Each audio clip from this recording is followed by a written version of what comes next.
Hello, my name is Lisa Pogaluk, and for today's guided meditation, we're going to look at gratitude from a slightly different perspective. How do you handle embracing gratitude when you're not feeling particularly grateful? Count your blessings, stay positive, good vibes only. I know pop culture puts a lot of emphasis on gratitude, but it can be really hard to be grateful when you're full to the brim with anger, frustration, hopelessness, or grief. Instead of trying to force gratitude, which often doesn't work anyway, this meditation allows the experience of not being grateful, of being angry, sad, lost, in despair, before finding the space to be grateful. So how do we do this? What does it mean to make space for a feeling? Psychologist and biophysicist Dr. Peter Levine studied how animals release trauma. After they've been under threat, animals recover by allowing their bodies to shake. In the Koya classes I teach, shaking is taught as a viable option to release trauma from the body, because emotions live in our bodies. As much as we might feel like things we cannot grasp or understand, our emotions are actually physical and chemical manifestations of our thoughts, which our body is trying to process. If you want to experience gratitude but are feeling blocked, ask yourself, what's eclipsing my gratitude?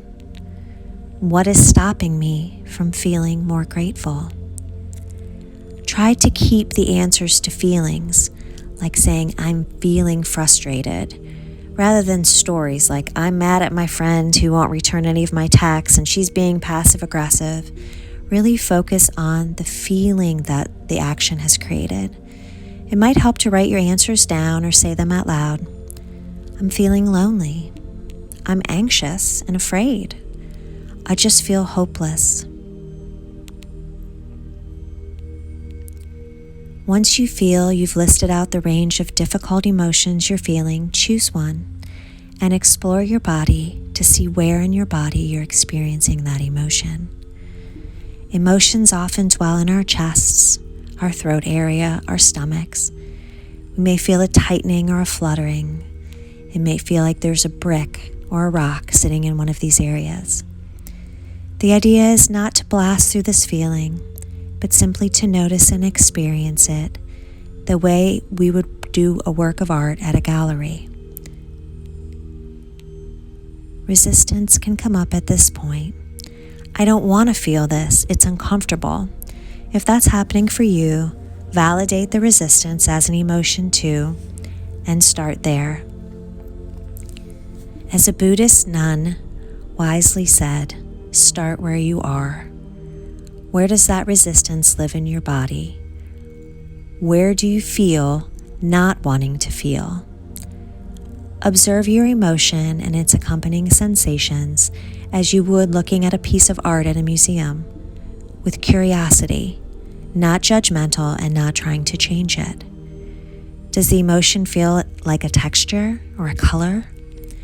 If the temptation is to jump into the story comes up, I just need to tell my friend she's wrong. That's okay.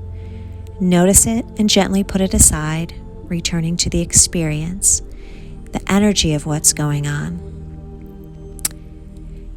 When you're experiencing your emotions, the important part is to stay with them. Ask yourselves to stay the way we would ask a puppy, except now we're asking ourselves to stay with the emotion for just a few moments. But we're doing it kindly. We're not shouting, stay, at the puppy, who would probably react by cowering and doing the opposite of our request. We're being gentle with ourselves. Stay. Stay. We might take a few deep breaths, breathing into the area of our body where we're having this experience. As you go through this exercise, you might notice the emotion moving, changing in consistency, or even vanishing.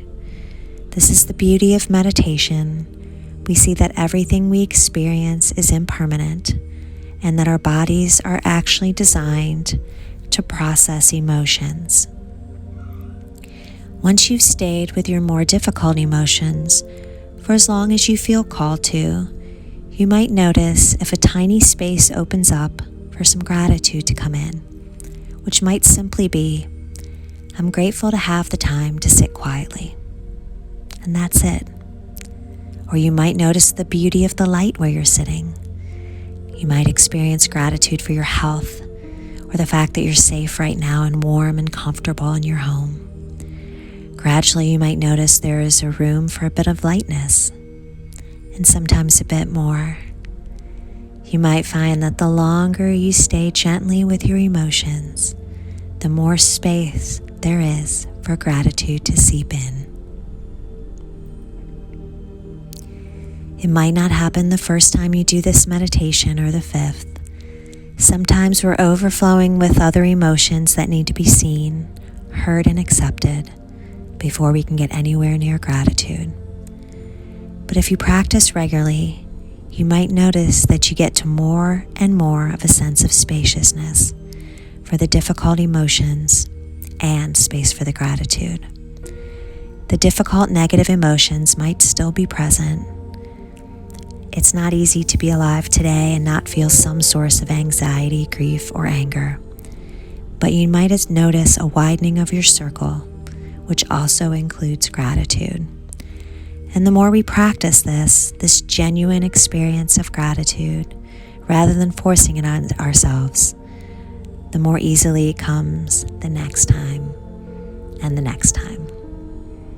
I am grateful for you. Namaste.